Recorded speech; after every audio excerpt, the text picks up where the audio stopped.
Hi, I'm Mash Ponigala, brand strategist at Spellbrand. Welcome back to the series on the hero's journey and the audience journey and how these two align and how your brand can form meaningful emotional bonds with your target audience and with your potential customers. In the last video, we were talking about tests, allies, and enemies. That's step number 6.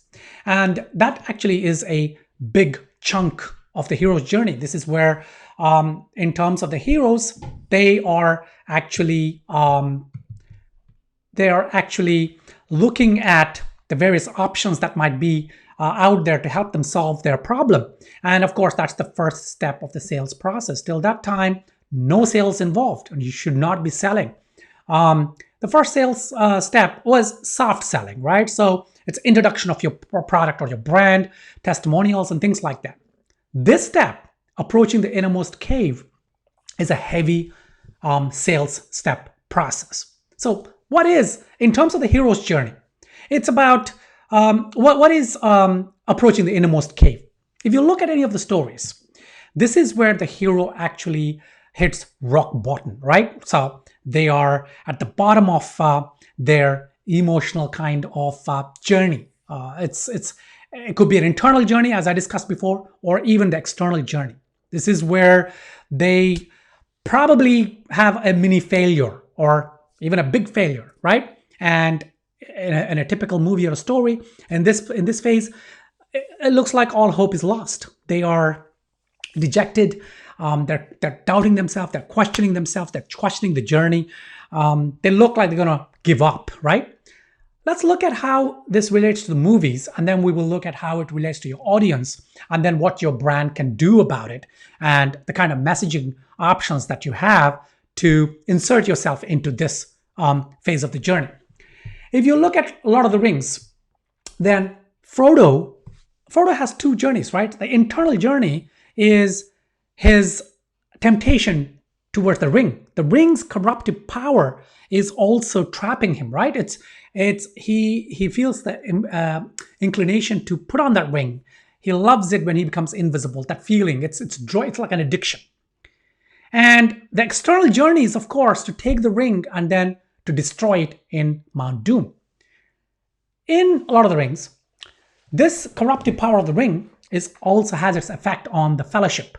And this is when Frodo sees this and he sort of his own addiction to that ring, and what he sees is happening, the corruptive power of the ring on the Fellowship. He decides to split from the Fellowship, right? So he decides to take the ring, split from the Fellowship, with the help of Sam, go on his own to complete his journey. So he hits a rock bottom, and then of course he sort of raises. And in terms of Star Wars, the kind of Luke hits his, I wouldn't say the rock bottom, but because that will come later in terms of the ordeal, but he has this kind of shock is when the planet Alderaan is blown to bits by the Death Star. And so Luke sort of realizes,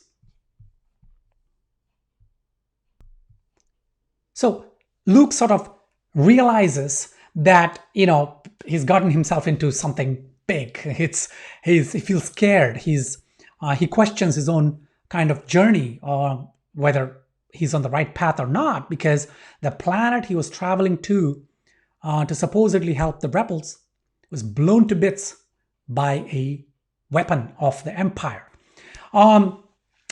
In terms of Matrix, Neo hits rock bottom when he actually visits the Oracle, and the Oracle is supposed to tell him what he needs to hear. But the Oracle actually tells him that he is not the chosen one, and that that Morpheus was wrong. And in fact, because Morpheus is wrong and he's not the chosen one, Morpheus is going to sacrifice his life for his life. And he says, this is what's going to happen. So Neo is now, on the one hand, he starts to doubt himself. Till that time, when he went through the tests and the trials and the training, he started believing he was the one. And now he comes to the the kind of stage where he is told he's not the one. And because of that mistake, Morpheus, and he grows to, Morpheus the mentor, right? He goes to love his mentor, and he's going to sacrifice life and die for him. So this is like the cave, the innermost cave. And of course, the cave, the tipping point of the cave is when Neo realizes that, or decides that he's going to sacrifice his life to save Morpheus. Now, how does this relate to your audience? In terms of your audience, though, it does not necessarily have to be like a rock bottom, right? Because they've already had objections. They're already not sure whether they need to go for the solution or not, or whether they need to solve their problem. But this is a heavy sales step process. This is where you introduce yourself into the cave of your audience, right? Your brand. And you start to heavily promote your brand as the solution for that problem, the pain point. In fact, this is where differentiation of your brand comes in. So, action step for this is to differentiate your brand. Look at your competitors, or not. But look at your competitors and think about the blue ocean, red ocean concept. So you need to really create a kind of differentiation that leaves your competition, in the dust. In fact, your competition is fighting in the red waters, the red ocean, the sharks, they're fighting with each other. You move away to the blue ocean. No fighting, no competing. You are your own. So that means you need to dig deep and find out what's different about your product or service. Not just in terms of the features. No, because if you find something different, your competitor will find another differentiation. No, try and go beyond that. Try and go, how are you helping your client or your customers, your target audience? What difference can you make? How different is your offering? So differentiation, and I've done a few videos on differentiation. This is where, of course, archetypes come in. And you need to look at the different archetypes, your audience archetypes, and then decide your brand archetype. And these two come in to determine the messaging, the core messaging. And your core messaging here will be about sales. This is about introducing, not just introducing, but pushing your brand forward and saying, listen, you need to take our product because this is, but then again, when I say hard sell, I don't mean pushing, right? Because if you've done your steps on your strategy and your positioning and your messaging so far, if you've done it in the right way, then you don't need to hammer your audience on the head about your product or service. They will be coming to you. You just need to make sure that you sell it to them. They've already convinced themselves a little bit, probably, but you need to help them, hold their hand and take them over the hump, the bump, right? So hard sell, but carefully. Now, in terms of real action step, what can you do? This is product demos, right? This could be, again, free trials, but this is more about saying, this is the product for you. And you do that through effective sales copy. You do that through effective messaging. You do that through samples if required, and so on and so forth.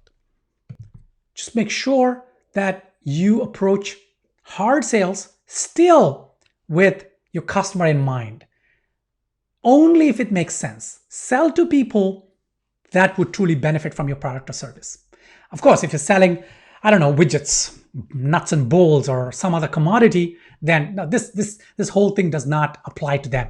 I'm talking about brands, business owners selling products and services that do make sense, that in terms of transformation of our customers' lives. Just make sure that you sell to people that would benefit from it. Don't sell to everyone. In fact, that could become a really powerful pillar of your brand. And we do that at Spell Brand. First of all, we don't look at the competition, right? Ages ago, we moved to the blue ocean. And secondly, we do not sell to everyone. In fact, out of 10 kind of potential projects that come onto our desk, we refuse 7. We do 3, 70-30%. So we take 3, sometimes even 2, and we refuse. Not because we're arrogant. No, it's because we look at every project, every client from the perspective of can we add value to them, right? So for example, if there's a brand strategy project, now I look at it and I say, would this client benefit from a strategy, number 1? Number 2, are they the type of clients, is it the kind of market segment that would benefit from our strategy service? Because we don't think that we can provide strategy for every industry. If someone thinks like that, then that is a fallacy, right? We have our own strengths, we have our weaknesses, and so does the client. So we look at it from that perspective and we say that if we can add value to the client, we will take the project. If we can align with the client, if the client, the brand also has kind of the core values that we believe in, or I don't say exact same core values, but we should be able to say, okay, this is a brand that we would like to help. That is when we take it. And that has proven to be a tremendous success for us, right? So that's how you need to think. That's how you need to proceed in this step of the journey. Now, the next step in the hero's journey is the ordeal. That's step number 8, and I will see you in that video.